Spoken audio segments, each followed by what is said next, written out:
بسم الله الرحمن الرحيم. قال الله سبحانه وتعالى وما من دابة في الأرض إلا على الله رزقها ويعلم مستقرها ومستودعها كل في كتاب مبين. وقال الله سبحانه وتعالى ولا تقتلوا أولادكم خشية إملاق نحن نرزقهم وإياكم إن قتلهم كان خطأ كبيرا. وقال حبيبنا ونبينا محمد صلی اللہ علیہ وسلم تزوجوا الودود الولود فإني مكاثر بكم الأمم او كما قال علیہ الصلاۃ والتسلیم. درود شریف پڑھیے. اللهم صل علی محمد وعلى آل محمد كما صليت على إبراهيم وعلى آل إبراهيم إنك حميد مجيد. اللهم بارك على محمد وعلى آل محمد كما باركت على إبراهيم وعلى آل إبراهيم إنك حميد مجيد. میرے محترم بھائیوں اور دوستو،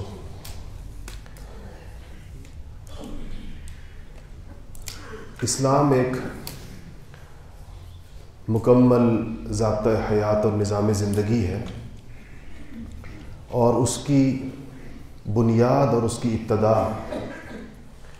وہ کچھ اعتقادات اور ایمانیات کے اوپر مشتمل ہے.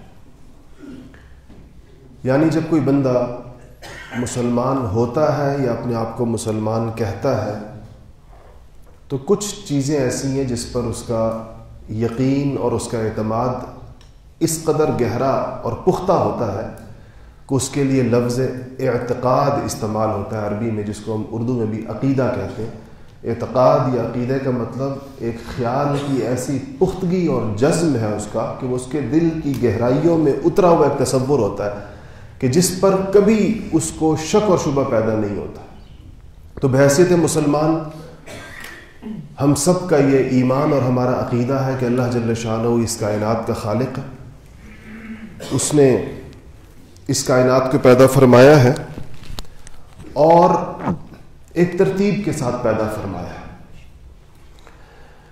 اور اللہ جل شانہ کی ذات بڑی حکیم ذات ہے اور پوری کائنات کے نظم کو وہ ایک ترتیب اور سلیقے کے ساتھ چلا رہا ہے.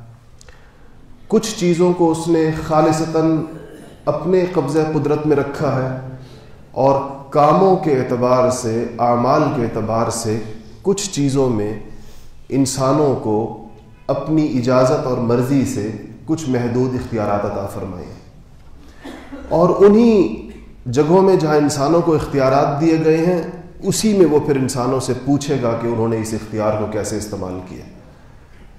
اگر وہ اختیار جو اللہ کی طرف سے انسان کو دیا گیا ہے وہ اس نے صحیح استعمال کیا تو اللہ تعالیٰ نے اس کو ایک مبارک بابرکت اور حیات طیبہ کی ضمانت دی ہے دنیا اور آخرت میں. اور اگر اس اختیار کو انسان نے غلط استعمال کیا تو اللہ جل شانہ نے اس کو دونوں جہانوں کی ناکامی کی وعید سنائی ہے. ومن اعرض عن ذکری فإن له معیشة ضنکا ونحشره یوم القیامة اعمی. کہ جو لوگ میری نصیحت سے اور میرے دین سے پہلو تہی کریں گے، اعراض کریں گے، اس سے منہ موڑیں گے، تو اللہ نے فرمایا کہ میں ان کی گزران بسران تنگ کر دوں گا اور آخرت کے اندر ان کو اندھا اٹھاؤں گا. قالوا ربی لم حشرتنی اعمی وقد كنت بصیرا. وہ قیامت میں پوچھیں گے کہ اللہ تو نے آج ہمیں اندھا کیوں اٹھایا؟ ہم تو دنیا میں تم دیکھتے تھے، ہم تو بینا تھے دنیا میں.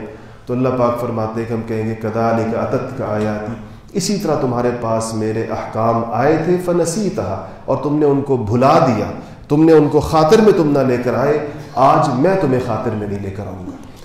تو یہ عقیدہ آخرت، اللہ تعالیٰ کی خالقیت، کائنات کے چپے چپے کے اوپر اس کی دسترس، اس پوری کائنات کو ایک عدل اور قسط کے اوپر اس کا کھڑا کرنا، اس کے اندر اس کا متصرف الامور ہونا، اس کو چلانا، یہ وہ بنیادی معتقدات ہیں جس کے اوپر ہر مسلمان کا ایمان ہے. اور جبھی وہ مسلمان اگر ان میں سے کسی بھی چیز میں اس کو شک پیدا ہو جائے یا اس میں کسی بھی چیز پر اس کا ایمان کمزور ہو جائے تو یہ اس کے دین کے لیے اور اس کے ایمان کے لیے بڑے خطرے کی بات ہے.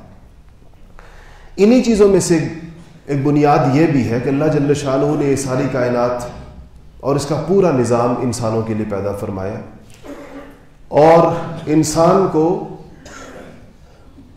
آدم علیہ السلام کی اولاد کو اس کائنات کا دلہا قرار دیا جا سکتا ہے جس کے لیے ساری تیاری ہوتی ہے. جیسے شادیوں میں آپ دیکھتے ہیں نا، بارات ہے اور ولیمہ ہے اور بہت کچھ ہے، ایک لمبا چوڑا نظام ہے، لیکن وہ ہے کس کے لیے؟ تو مرکزی بندہ ایک ہی ہوتا ہے جس کی شادی ہو رہی، باقی لوگ تو ویسے ہی اس کے ساتھ ہوتے ہیں. تو اسی لیے اگر کوئی اس میں بہت زیادہ پرجوش ہو شادی میں، تو اردو کا محاورہ ہے کہ پرائی شادی میں فلانا دیوانہ، کہتے ہیں شادی کسی اور کی ہے، خوشی ہے زیادہ ہو رہا ہے اس میں. تو انسان اس پوری کائنات کا دلہا ہے، اور جس چیز کو بھی آپ دیکھیں گے جو چیز مفید ہے، فائدہ مند ہے، تو اس کا فائدہ براہ راست یا بالواسطہ انسان ہی کو پہنچ رہا ہوتا ہے. اس میں اللہ جل شانہ نے کچھ چیزوں کے بارے میں فرمایا ہے کہ وہ میری ذمہ داری ہے، اور قدرت نے اس کا ذمہ اٹھایا ہے، اور اس نظم کو قدرت نے اپنے ہاتھ میں رکھا ہے، اور تاریخ انسانی اس کے اوپر شاہد ہے. پچھلی تاریخ کو اگر دیکھا جائے تو انسان دیکھ سکتا ہے کہ انسانوں نے جب بھی اس کے بارے میں کچھ اندازے قائم کیے تو وقت نے ان کو غلط ثابت کیا، اور وہ جو اللہ جل شانہ کی قدرت کاملہ ہے وہ لوگوں کے سامنے ہر اعتبار سے آتی رہی. انہی میں سے ایک چیز یہ ہے کہ اس کائنات میں انسانوں کی تعداد کتنی ہونی چاہیے. ایک مسئلہ ہے، ایک سوال ہے. ماہرین معیشت یہ سمجھتے ہیں کہ یہ ہمارے موضوع سے متعلق سوال ہے، تو وہ اس کا جواب دینے کی کوشش کرتے ہیں، اس کا حساب کتاب بھی کرتے ہیں کہ اس کائنات میں انسانی نفوس کی تعداد کتنی ہونی چاہیے. تو وہ اس کا حساب اس چیز سے کرتے ہیں کہ اپنی طرف سے دستیاب وسائل کا اندازہ لگاتے ہیں کہ اس وقت انسانوں کے پاس پوری دنیا کے اندر وسائل اتنے، اور اس کے بعد وہ انسانوں کی تعداد کا اندازہ لگاتے ہیں، پھر وسائل کو انسانوں کی تعداد پہ تقسیم کرتے ہیں. تو وہ یہ سمجھتے ہیں کہ ہاں ابھی تو پورا ہو رہا ہے، لیکن آنے والے وقتوں میں جب یہ تعداد بڑھ جائے گی، پھر انسانوں کی گروتھ یا ان کی بڑھوتری کی رفتار کو بھی ناپنے کی کوشش کرتے ہیں، اور وسائل کی بڑھنے کی رفتار کو بھی ناپنے کی کوشش کرتے ہیں. اس کے بعد پھر وہ دیکھتے ہیں کہ ان دونوں کے درمیان توازن کیسا ہے، کہ کیا جس اعتبار سے انسان بڑھ رہے ہیں کیا اسی اعتبار سے وسائل بڑھ رہے ہیں یا نہیں بڑھ رہے.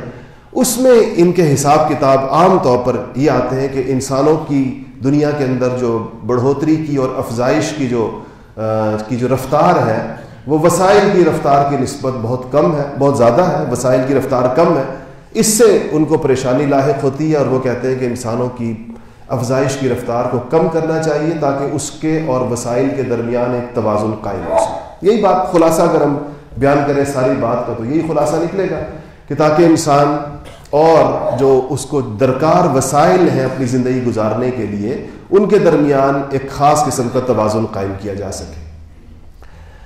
اچھا، ہم میں سے بیشتر لوگ یہ سمجھتے ہیں کہ آبادی کے بڑھنے اور گھٹنے یا اس کو بڑھانے اور گھٹانے کے جو نظریات پیش کیے جاتے ہیں، اس کی پشت پر صرف کوئی معاشی سوچ کار فرما ہے.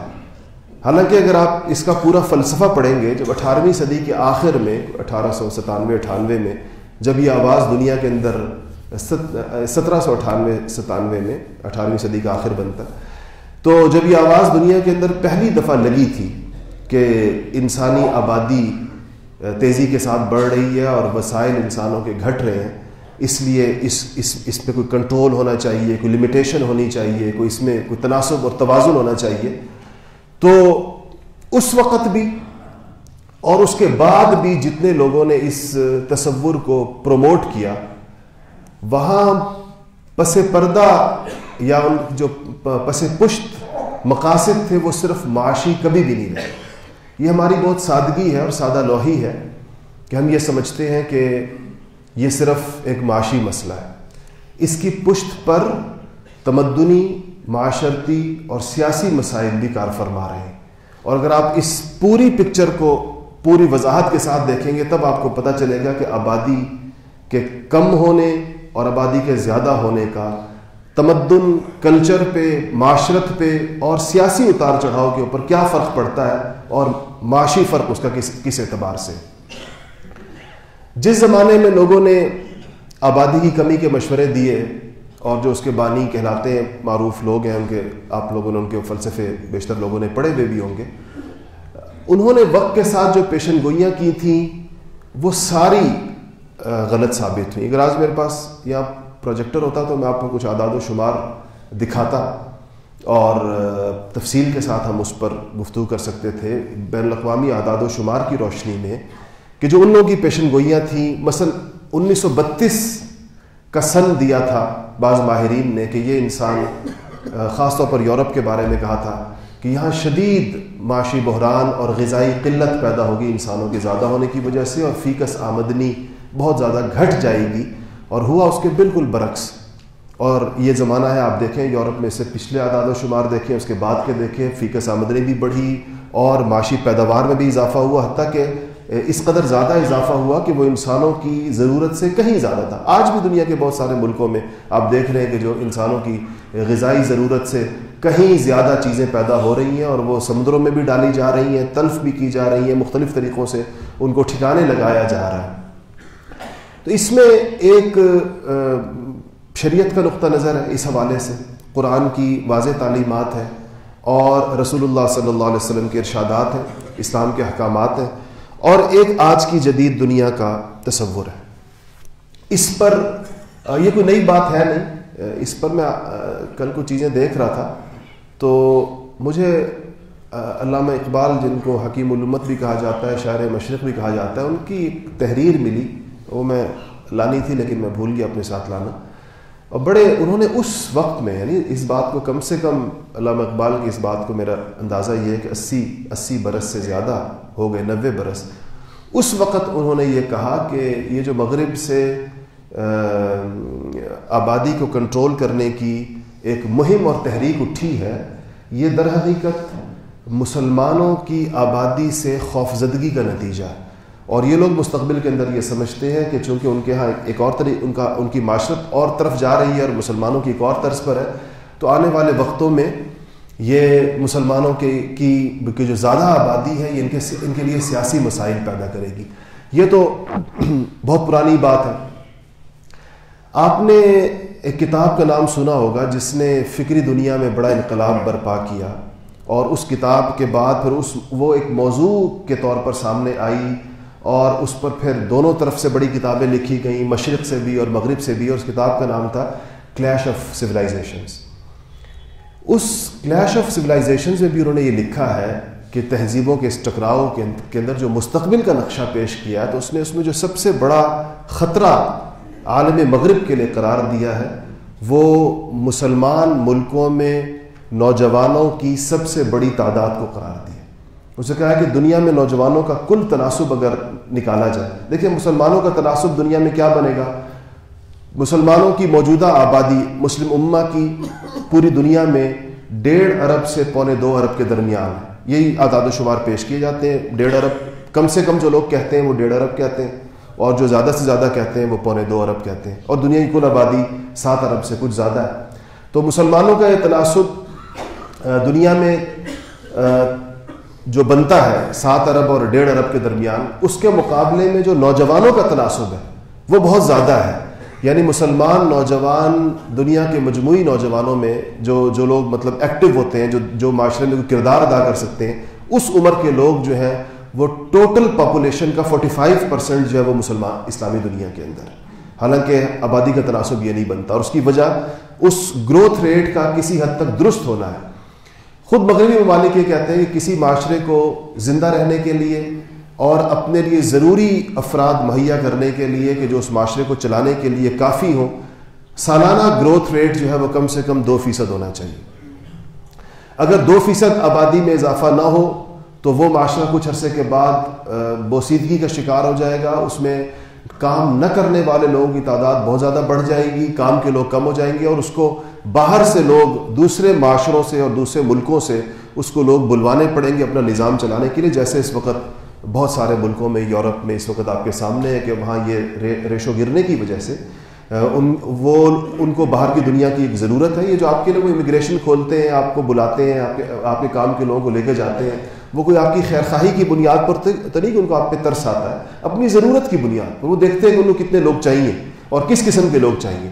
تو دے رہے ہیں امیگریشن دھڑا دھڑ دے رہے ہیں، پوری دنیا سے ذہین لوگوں کو بھی اٹھا رہے ہیں، اسکلڈ لیبر کو بھی اٹھا رہے ہیں، کام کے لوگوں کو بھی اٹھا رہے ہیں، ہر طرح کے لوگ ان کو چاہیے. تو عرض میں یہ کر رہا تھا کہ اس معاملے کو صرف ہم تو ویسے اس کے معاشی پہلو پر بھی بات کریں گے، لیکن یہ صرف ایک معاشی پہلو نہیں ہے، اس کے کچھ مسائل ایسے ہیں جو کلچرل ہیں، کچھ اس کی معاشرت کے ساتھ تعلق ہے، اور کچھ مسائل ایسے ہیں جن کا تعلق سیاست کے ساتھ ہے۔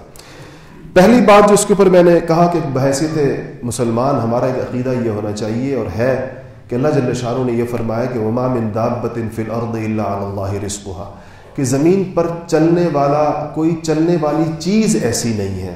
دابہ کا مطلب ہر وہ چیز جو زمین کے اوپر چلتی ہے، ایسی کوئی چیز نہیں ہے جس کا رزق اللہ تعالیٰ کے ذمے نہ ہو۔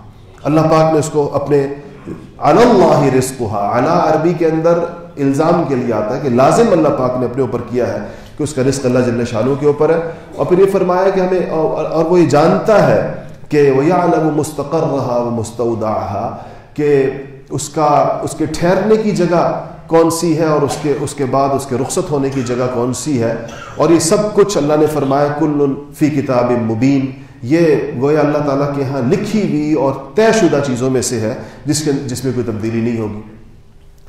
لیکن اس کو ہر دور میں انسانوں پر ایک خوف طاری ہوتا ہے، اس حوالے سے انفرادی طور پر بھی ہوتا ہے، معاشروں میں بھی ہوتا ہے کہ انسانوں کو خوف فقر لاحق ہوتا ہے، فقیر ہو جانے کا اندیشہ ہوتا ہے، معیار زندگی کے گھٹنے کا اندیشہ ہوتا ہے۔ اس کے لیے آبادی کو محدود کرنے پر 3 چیزیں معاشرے میں رائج رہی ہیں۔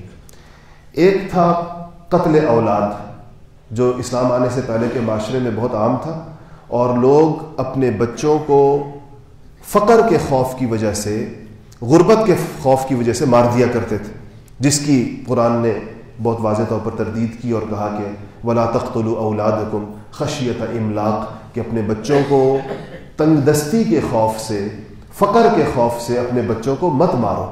نَحْنُ نَرْزُقُكُمْ وَإِيَّاهُمْ، ہم انہیں بھی رزق دیں گے اور تمہیں بھی رزق دیں گے۔ اللہ نے فرمایا ان کا رزق بھی ہمارے ذمے ہے اور تمہارا رزق بھی۔ یہ آیت قرآن پاک میں مختلف طریقوں سے نحن نرزقهم وإياكم، نحن نرزقكم وإياهم، اس مختلف طریقوں کے ساتھ آئی ہے کہ اللہ نے فرمایا کہ رزق ہمارے ذمے ہے، ان کو بھی دیں گے اور تم کو بھی دیں گے، اور ان کو قتل کرنا جو ہے یہ بہت بڑا گناہ ہے۔ تو ایک رستہ اختیار کیا انسانوں نے قتل اولاد کا۔ دوسرا رستہ اختیار کیا تھا اسقاط حمل کا، ایبارشن کا، کہ قتل اگر پیدا ہونے سے کے بعد نہ کیا جائے بلکہ پیدا ہونے سے پہلے کیا جائے، تو اس کے کچھ شرعی احکامات ہیں، اس پر بات کریں گے انشاءاللہ۔ ہم سے مسئلہ پوچھا جاتا رہتا ہے عام طور پر ایبارشن اور اس سے ریلیٹڈ جتنے مسائل ہیں۔ تو دوسرا طریقہ آبادی کی تحدید کا یہ تھا جو انسانوں نے اختیار کیا، اور تیسرا طریقہ یہ تھا کہ ان ذرائع اور ان مینز کو اختیار کیا جائے جس کے ذریعے سے حمل ٹھہرنے نہ دیا جائے یا اس کو روکا جا سکے، جو آج کل کے اس سے بہت سارے طریقے آئے ہیں۔ اس میں ایک بات ذہن میں رکھیے گا کہ اس حوالے سے اسلامی احکامات کیا ہیں، اور اسلام کا حکم بہت ہی واضح اور دو ٹوک ہے کہ ایک اس کے حوالے سے عمومی حکم ہے کہ عام اسلام میں مطلوب کیا ہے، مندوب کیا ہے، مستحسن کیا ہے، مستحب کیا ہے، اور ایک کسی کا انڈیویجول مسئلہ ہے، ایک انفرادی طور پر کسی آدمی کا۔ اس دونوں میں ہمیشہ فرق کرنا چاہیے۔ بحیثیت امہ، بحیثیت سوسائٹی، بحیثیت پورا کا پورا معاشرہ، اسلام نے کثرت اولاد کو پسند کیا ہے، زیادہ بچوں کو پسند کیا گیا ہے۔ آپ صلی اللہ علیہ وسلم کی بڑی واضح روایات ہیں اس حوالے سے۔ آپ نے فرمایا، ایک صحابی آپ کی خدمت میں حاضر ہوئے کہ یا رسول اللہ میں ایک ایسی خاتون سے شادی کرنا چاہتا ہوں جو بڑی حسین و جمیل ہے اور بڑی اچھے حسب نسب والی ہے، لیکن بانجھ ہے، بچے نہیں پیدا ہو سکتے اس سے۔ تو آپ صلی اللہ علیہ وسلم سے مشورہ کر رہے تھے وہ کہ میں یہ نکاح کروں یا نہ کروں۔ تو آپ صلی اللہ علیہ وسلم نے فرمایا وہ حدیث جو میں نے آپ کے سامنے ابھی خطبے کے اندر پڑھی کہ تزوج الولود الودود، کہ تم ان عورتوں سے شادیاں کرو تم لوگ جو زیادہ بچے پیدا کر سکیں، یعنی جن میں زیادہ اس بات کا امکان ہو کہ ان سے بچے زیادہ پیدا ہوں گے، تو ان عورتوں سے شادی کرو، کیونکہ میں قیامت کے دن اپنی امت کی کثرت کے اوپر فخر کروں گا، میری امت جتنی زیادہ ہوگی میں اس کے اوپر فخر کروں گا۔ یہ تو یعنی زیادہ اولاد کا ہونا ایک مستحب ہم اس کو کہہ سکتے ہیں، پسندیدہ کہہ سکتے ہیں، پسند کیا گیا اس کو۔ اس میں اب انفرادی طور پر ایک بندے کو مسائل آ سکتے ہیں. مسائل یہ ہے کہ مثال کے طور پر اس کی بیوی کی صحت اجازت نہیں دیتی. صحت کے مسائل ہوتے ہیں بعض اوقات خواتین کو. ایک بچے کی پیدائش میں خاتون جو ہے وہ بہت مشکلات سے گزرتی ہے, اور کوئی اور میڈیکل ایشو ہو اس خاتون کو. اس صورت میں یا کسی معقول وجہ سے, اس کی وجوہات کی کچھ تفصیل ہے, مثلا فقہا نے بہت تفصیل لکھی ہے. ایک آدمی کا ایک خاتون سے نکاح تو ہے, لیکن وہ اس کے ساتھ زیادہ عرصہ رہنے کا ارادہ نہیں ہے. اس شادی کو یا اس نکاح کے بندھن کو توڑ دینے کا ارادہ ہے. اس کی وجہ سے وہ اولاد نہیں چاہتا اس خاتون سے. یا ایک خاتون کے بارے میں, ایک بندے کی بیوی تو ہے, لیکن وہ اس کی تربیت پر یا اس کے طریقے تربیت پر یا رہن سہن پر اس آدمی کی تسلی اور اطمینان نہیں ہے, اور وہ نہیں چاہتا کہ اس کے ہاں بچے پیدا ہوں, کیونکہ ان بچوں کی وہ تربیت نہیں کر سکتی یا اس میں صلاحیت نہیں ہے. ان بنیادوں پر بھی فقہا نے لکھا ہے کہ اسلام میں اگر کوئی بندہ بچوں کی پیدائش میں کوئی وقفہ کرتا ہے یا ان کو دنیا میں آنے سے روکتا ہے تو اس کی اجازت دی گئی ہے. لیکن مسئلہ انفرادی ہے, چاہے وہ طبی بنیادوں پر ہو یا کسی اور بنیاد پر. انفرادی طور پر اگر کسی شخص کو یہ مسئلہ درپیش ہو تو اس کو اجازت دی گئی ہے. کہا گیا ہے کہ ٹھیک ہے, وہ اس میں وقفہ بھی کر سکتا ہے, اس پیدائش کے سلسلے کو روک بھی سکتا ہے. جس کو قطعاً جس کی ممانعت ہے یا جس کو حرام کہا گیا ہے, وہ اس عقیدے کے ساتھ کہ یہ کھائے گا کہاں سے, اس خیال سے دنیا میں بچوں کی پیدائش کو روکنا کہ وہ اگر آ گیا دنیا میں تو یہ کھائے گا کہاں سے, اس کو رزق کہاں سے ملے گا, یہ اس سوچ کے ساتھ بچوں کی پیدائش کو روکنے کی قطعی اجازت نہیں. یہ ناجائز ہے. ہمارے یہاں آبادی کو کنٹرول کرنے کی جتنی مہمیں چلتی ہیں وہ واضح طور پر اس نعرے کے ساتھ ہوتی ہیں کہ اگر بچوں کی پیدائش کو روکا نہ گیا تو افلاس پیدا ہو جائے گا, فقر پیدا ہو جائے گا, لوگ جو ہیں وہ غریب ہو جائیں گے, بھوکوں مر جائیں گے. آپ حیران ہوں گے کہ میں اس پر کچھ لوگوں کی تحریریں پڑھ رہا تھا جنہوں نے اس کو باقاعدہ ایک کمپین کی طرح چلایا ہے مغربی دنیا میں خاص طور پر. تو انہوں نے تاریخیں دی ہوئی ہیں کہ اگر آپ نے اس ریشو کو کنٹرول نہ کیا تو فلانی تاریخ ایک ایسی آ جائے گی جس میں انسانوں کے لیے زمین کے اوپر کھڑا ہونے کی بھی جگہ نہیں ہوگی. انسان کے ساتھ اتنا جڑ جائے گا, کھیت کھلیان اور گھر اور یہ سارا کچھ تو دور کی بات ہے, کھڑا نہیں ہو سکے گا. ایک آدمی کو اتنی جگہ نہیں ملے گی. اگر ایک آدمی کو کھڑا ہونے کے لیے 1 اسکوائر فٹ کی جگہ چاہیے یا 2 اسکوائر فٹ کی, تو وہ بھی اس کو نہیں ملے گی. یہ وہ چیزیں ہیں جو انسانوں نے قدرت کے معاملات میں مداخلت کر کے ایک احرام مصر کھڑا کر دیا ہے توہمات کا یا نظریات اور خیالات کا. اللہ تعالیٰ نے فرمایا کہ کل شیء خلقناہ بقدر, ہم نے دنیا میں جو کچھ بھی پیدا کیا ہے ایک مقدار اور ترتیب کے اوپر پیدا کیا ہے. ایسا دنیا میں نہیں ہوگا, اور یہ اللہ جل شانہ کی شان خلاقیت کے خلاف ہے کہ وہ دنیا میں انسان تو بھیجے اور ان کا رزق نہ بھیجے, انسان پیدا کرے اور ان کے وسائل نہ پیدا کرے, یا انسانوں کی پیدائش میں ایسی بے ترتیبی کر دے کہ جس سے پوری دنیا کا نظام جو ہے وہ بگڑ جائے اور دنیا جو ہے وہ انسان, اور یہ اللہ پاک نے اس کو انسانوں پر اس پلاننگ کو چھوڑا. اگر ایسا ہوتا تو شریعت اسلامیہ اس باب میں کبھی بھی انسانوں کی پیدائش کی حوصلہ افزائی نہ کرتی. ہمیں اس بارے میں قرآن بڑے واضح حکم دیتا, رسول اللہ صلی اللہ علیہ وسلم بڑی واضح تعلیمات دیتے کہ دیکھو یہ چیز اللہ پاک نے تمہارے اوپر چھوڑی ہے, تم نے اس کی منصوبہ بندی کرنی ہے. ہمیں افراد کی منصوبہ بندی کا نہیں کہا گیا, ہمیں وسائل کی منصوبہ بندی کا کہا گیا کہ وسائل کی منصوبہ بندی آپ لوگ ضرور کریں. آپ سوچیں کہ یہ یعنی ماہرین معیشت کا کام یہ نہیں ہے کہ معیشت کے مطابق انسانوں کو کٹ ٹو سائز کریں, ان کا کام یہ ہے کہ انسانوں کو دیکھ کر معیشت کے اسباب کو پیدا کریں. یعنی یہ جس طرح اس کی مثال ایسی ہے کہ جیسے اگر آپ درزی کے پاس جاتے ہیں تو آپ اپنے جسم کے مطابق لباس سلواتے ہیں, لباس کے مطابق اپنا جسم نہیں بناتے. کہ اگر آپ کہیں کہ درزی نے میری آستین لمبی کر دی ہے, چھوٹی کر دی ہے, تو چلو میں ذرا ہاتھ کو بھی چھوٹا کر دوں اپنے تاکہ وہ آستین کے برابر ہو جائے. اگر میرا پائنچہ لمبا کر دیا ہے تو ذرا ٹانگ چھوٹی کر دوں تاکہ پائنچے کے اندر آ جائے. یہ کوئی ایسا نہیں کرتا. اگر میں نے ٹوپی پہنی ہے, میرے سر پر نہیں آ رہی ہے, تو چلو سر تھوڑا چھوٹا کروں, سائڈوں سے اس کی تراش خراش کروں تاکہ ٹوپی اس میں آ جائے.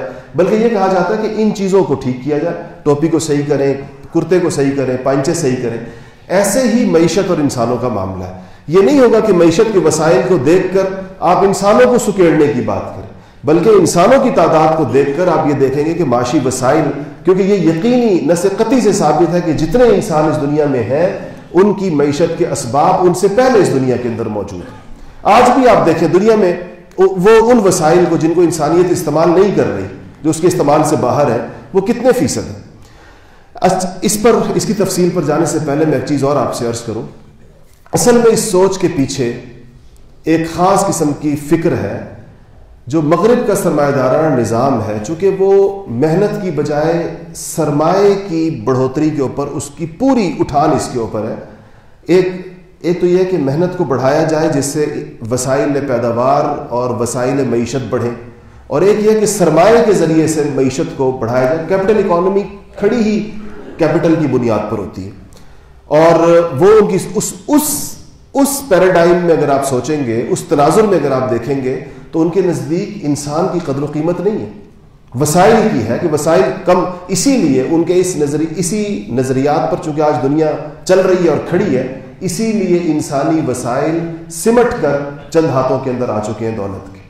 دنیا کی 97% دولت یا دنیا کی 90% دولت 2% افراد کے ہاتھ میں اگر گئی ہے یا 3% افراد کے ہاتھ میں اگر گئی ہے تو وہ اسی سوچ کی بنیاد پر گئی ہے جہاں پر محنت کو اس کا حق دینے کی بجائے سرمایے کو سرمایے کے ساتھ ضرب دی جاتی ہے، اور وہ بڑھتا چلا جاتا ہے۔ اس کے نتیجے جس کے پاس ہوتا ہے وہ امیر سے امیر ہوگا، جس کے پاس نہیں ہے وہ غریب سے غریب ہوگا۔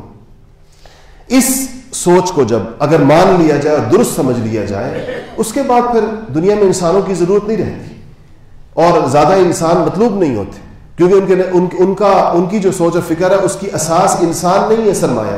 ایک بات تو یہ ان کے معاشی جو ان کی معیشت ہے وہ چونکہ ان کے اس نظریے کے اوپر کھڑی ہوئی ہے، اس لیے ان کی طرف سے اس بات کا آنا کوئی وہ نہیں۔ دوسری بات یہ کہ جب معاشرت جو ہے وہ بجائے اقدار کے اور بجائے وہ کسی ذمہ داری اور بجائے وہ دنیا کو کسی مقصدیت کے اوپر دنیا میں وقت گزارنے کو، اگر اس کی اساس اور بنیاد خواہشات کے اوپر رکھ دی جائے کہ انسان، دیکھیں دنیا میں دو نظریے ہیں۔ ایک نظریہ یہ ہے کہ انسان کی دنیا میں آمد اپنی خواہشات کو پورا کرنے کے لیے ہوئی ہے، انسان کی خواہش پوری ہونی چاہیے، اور اس میں اس خواہش کے جائز اور ناجائز ہونے کا فیصلہ بھی انسان کرے گا۔ انسان طے کریں گے کہ یہ خواہشات جائز ہیں، اور انسان طے کریں گے کہ یہ خواہشات ناجائز ہیں۔ اس وقت پوری مغربی سوسائٹی اس نظریے پر ایمان رکھتی ہے، اسی لیے ان کے ہاں آپ ان چیزوں کو جائز، قانونی طور پر جائز دیکھتے ہیں جن چیزوں کو انسانیت بلا تفریق رنگ و مذہب صدیوں سے ناجائز سمجھتی چلی آ رہی تھی، آج وہ چیزیں جائز ہوئی ہیں، قانون بنے ہیں اس پر، اور تو وہ اس کی اساس خواہش انسانی۔ ان کا خیال یہ ہے کہ انسانی خواہش ایک ایسی محترم چیز ہے اور اتنی مقدس چیز ہے کہ اور دنیا میں آنے کا مقصد ہے، اس لیے اس کو پورا ہونا چاہیے بہر صورت۔ اب اس نظریے کے ساتھ اگر آپ اس معاملے کو دیکھیں گے تو وہاں پر زیادہ بچوں کی پیدائش، ذمہ داریوں میں اضافہ ہے، اور خواہشات پہ کنٹرول ہے، خواہشات پر قدغن ہے، اس لیے ان کے نزدیک وہ کوئی حوصلہ افزا چیز نہیں ہے۔ اس کے بالمقابل چونکہ مسلمانوں کا نظریہ یہ ہے کہ انسانوں کی پیدائش قطعاً خواہشات پر عمل کرنے کے لیے نہیں ہوئی، بلکہ اپنی خواہشات کو کنٹرول کرنے، اپنے نفس اور شیطان کے ساتھ مقابلہ کرنے اور ایک عظیم الشان مقصد کی تکمیل کے لیے ہوئی ہے، جو اللہ تعالیٰ کی نیابت میں اسے دنیا میں ایک ایسا نظام قائم کرنا جو عدل اور قسط کے اوپر کھڑا ہوا ہو۔ جب اس نظریے کے ساتھ امت اور انسانیت کو دیکھے گا تو زیادہ انسانوں کی موجودگی اس کے لیے زیادہ خوشگوار ہوگی اور زیادہ بہتر ہوگی۔ تو اس کی پشت پر یہ سوچ اور فلسفہ بھی کار فرمائے۔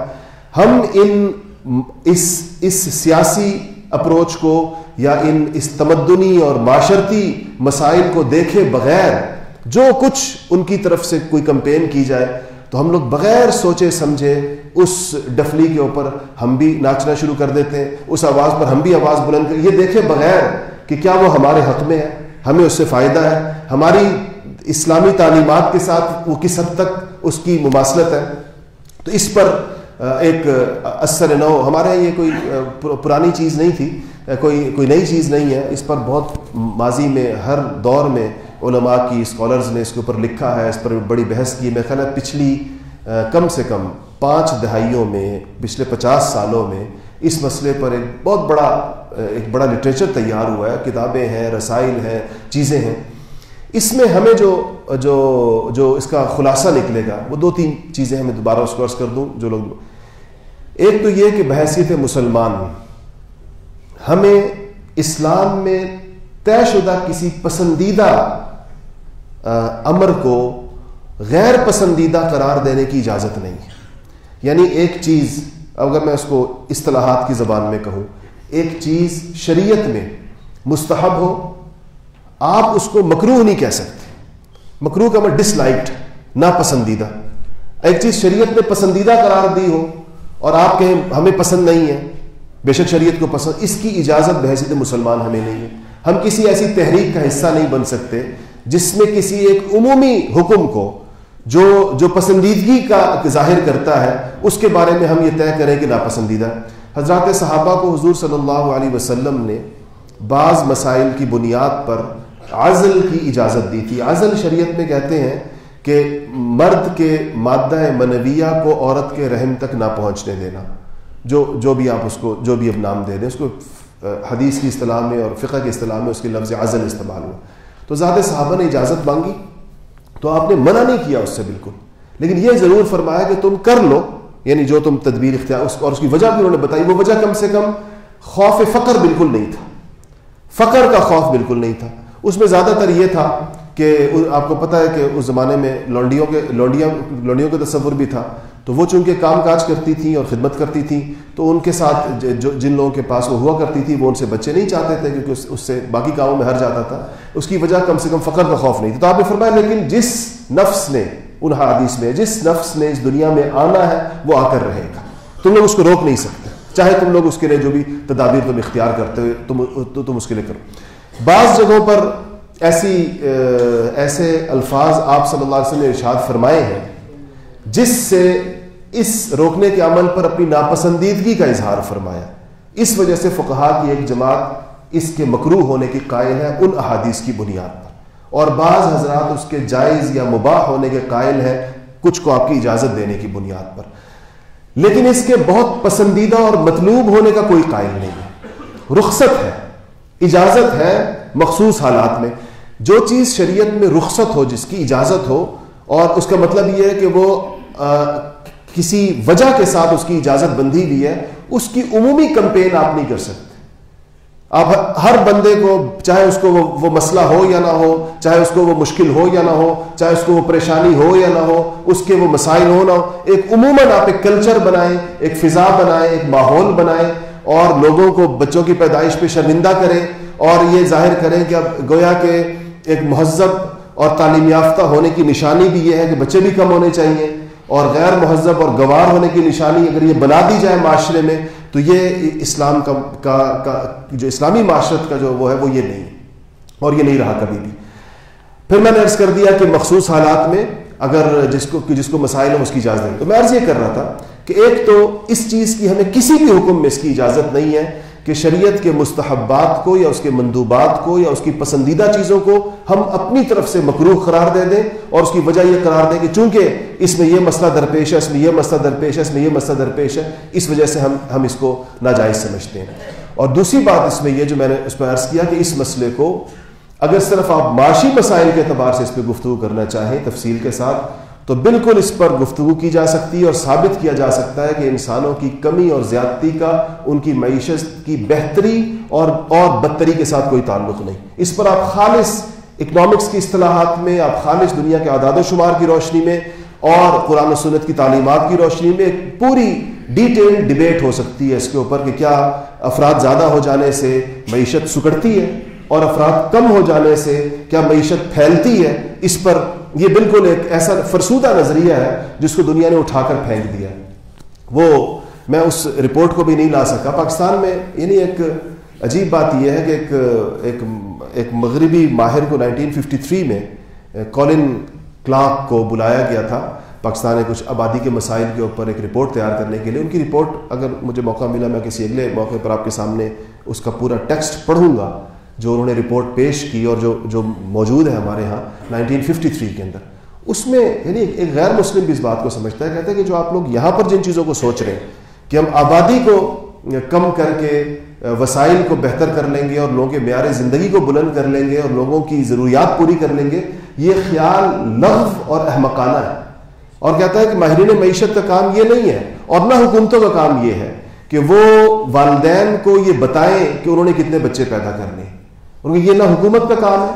اس کی رپورٹ میں لکھا ہے، اس نے لفظ وزیر اعظم استعمال کیا، اس نے کہا یہ پرائم منسٹر کا کام بھی نہیں ہے اس 1953 میں، اور نہ یہ ماہرین معیشت کا کام بھی نہیں ہے کہ وہ سجیسٹ کریں والدین کے لیے کہ اب حالات یہ 2010 کی دہائی چل رہی ہے، اس میں آپ لوگ 2 بچے پیدا کریں، پھر جب آبادی کم ہو جائے تو پھر وہ آپ کو نئی ایک آرڈیننس جاری کیا جائے کہ آپ 3 بچے پیدا کریں، آپ 4 پیدا کریں۔ کہ یہ ان کا کام یہ ہے کہ جتنی بھی آبادی ہے اس آبادی کے لیے اپنی معیشت کے موجودہ وسائل کو بروئے کار لانے کی صورتیں اختیار کریں۔ یہ ان کا کام ہے کہ ہمارے پاس یہ وسائل ہیں، اتنے اس میں سے استعمال ہو رہے ہیں۔ اب پاکستان ہے، اب وسائل پیداوار میں سے زمین ہے، آپ کو پتہ ہے، اب ہم لوگ سنتے ہیں اتنے لاکھ اور اتنے کروڑ ایکڑ زمین آپ کی بنجر پڑی ہوئی ہے، تو آپ کا کام اس بنجر زمین کو انسانوں کے کام میں لانے کے منصوبے بنانا ہے تاکہ وہ انسانوں کے کام آ سکے۔ اور جتنے اس قسم کے آپ کے وسائل، آپ کی معدنیات ہیں، آپ کے پاس چیزیں ہیں، وہ جہاں جہاں پر پڑی ہیں اور آپ کی ان تک رسائی نہیں ہے،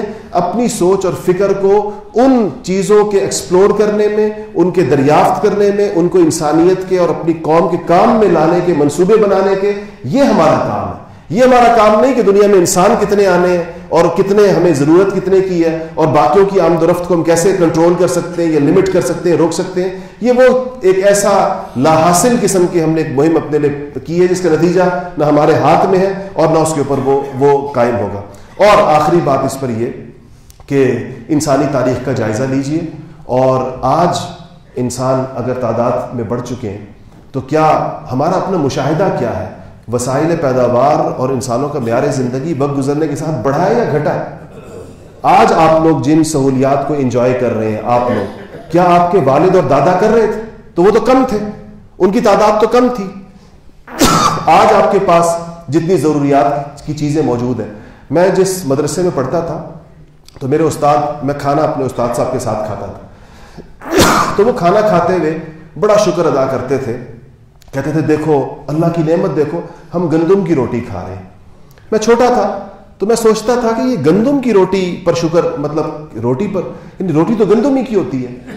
تو میں نے ایک دفعہ ان سے کہا کہ میں نے کہا استاد جی روٹی تو سبھی گندم کی کھاتے ہیں، آپ یہ گندم کو خاص طور پہ ذکر کرتے ہیں۔ کہتے نہیں، یہ تو اب ہم گندم کی کھاتے ہیں، جب ہم چھوٹے ہوتے تھے تو گندم تو امیر لوگ کھاتے تھے، ہم تو مکئی کھاتے تھے، جوار کھاتے تھے، باجرہ کھاتے تھے، غریب لوگ جو ہیں وہ یہ دوسرے غلے استعمال کرتے تھے۔ گندم ایک امیرانہ خوراک سمجھی جاتی تھی کہ امیر لوگ گندم کی روٹی کھاتے ہیں، غریب لوگ دوسرے غلوں کی روٹی کھاتے ہیں۔ تب مجھے پہلی دفعہ پتہ چلا، ہم نے تو وہ دور ہی نہیں دیکھا کہ جب لوگ غربت کی وجہ سے جوار کی روٹی کھاتے ہوں یا مکئی کی روٹی کھاتے ہوں یا باجرے کی روٹی کھاتے ہوں۔ آج کل جب آپ لفظ روٹی کہتے ہیں تو اسے گندم ہی مراد ہوتی ہے۔ اس کا مطلب ہے اگر انسانوں کی تعداد بڑی ہے تو گندم کی پیداوار بھی بڑی ہے۔